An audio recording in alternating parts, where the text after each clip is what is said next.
موافقەیان نەکردووە، ڕەزامەندیان نەدا لەسەر ئەنجامدانی ئەو خۆپیشاندانە و بەداخەوە ئەمەش ئەچێتە خانەی ئەو پێشێرکارانەی کە هەیە سەبارەت بە مەلەفی پێشێرکردنی مافی مرۆڤ و ئازادیەکان و بە تایبەتی پەیتا ئەم دیاردەیە تەشەنا ئەسەنێ کاری کورتۆتە سەر ئازادی ڕادەربرین، ئازادی ڕاگەیاندن، دوێنێپێرە چەند جارێک بێ ڕچاوکردنی قانونی ژمارە 35 کاری ڕۆژنامەگەری هەندێک دام و دەستگای ڕاگەاندنیان داخستووە. ئەمە وای لێکردین کە ئێمە لە چوارچێوەی ڕێزگرتن لە قانون، چونکە ئێمە سێ حیزبی کوردستانین و تا ئێستا لە کوردستاندا لە بەتایبەتی لەم ڕووداوانەی ئەمڕۆ ئێستادا هیچ حیزبێکی سیاسی بە شێوەیەکی فەرمی داوای خۆپیشاندان و یان مانگرتنی نەکردووە. کاتێک حیزبێکی سیاسی کە داوایەکی وا دەکا مانایەوەیە خۆی تەحملی مەسئولیەتەکەکە و دەیەوێت لە چوارچێوەی یاسا کارەکانی بکە، نەک هانی خەڵکی تر بدە یان لە پشتەوە ئیش و کارەکانی خۆی بکە.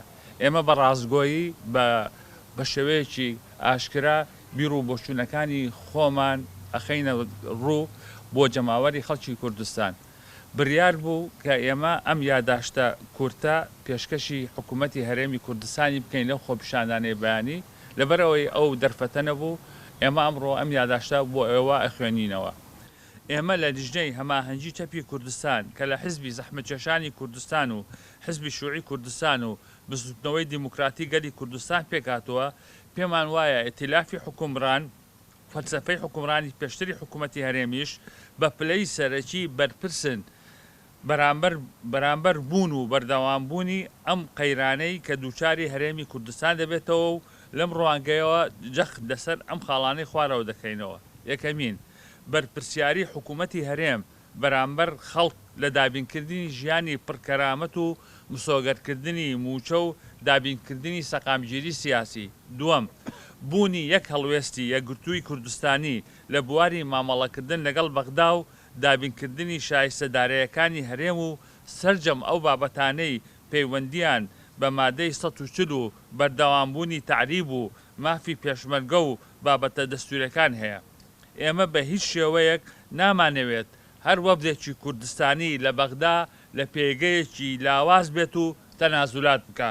لە هەمان کادا هەر وەفدێک لەو جۆرە لە ئاکامی سەقامگیری سیاسی ناوخۆیی کوردستانی و بە جۆگرتنی حکوومەت لە داواکارەکانی خەڵک بەهێزە بێ و بەرامبەر حسابی بۆ دەکات. سێ، پێداچوونەوە بە سیاسەتی ئابووری و ڕاگررتنی هەنگاوەکانی بەتایبەتکردن لە کارەبا و خزمەتگوزارەکان و هەموارکردنی یاسای وەبەرهێنان و کۆنتڕۆڵکردنی دەڕوازە سنوورەکان و پیاداچوونەوە بە گرێبەستەکانی نەوت. چوار، پاراستنی ئازادە دیموکراسیەکان لە بواری ڕادەربرین و مانگرتن و خۆپیشاندان کە ئەمەی ئەمڕۆ شێوازەکە لە شێوازی پێشێرکردنی ئەم مافانە و ڕێگالەدان بە هەڕەشەکردن و گرتنی هیچ هاوڵاتیەک بەهۆی ئەم مافانە کە سەرەکین و ناکرێت بە بێباچی و وەک بابەتێکی ئاسایش لەلایەن حکوومەتەوە مامەڵی لەگەڵدا بکرێت.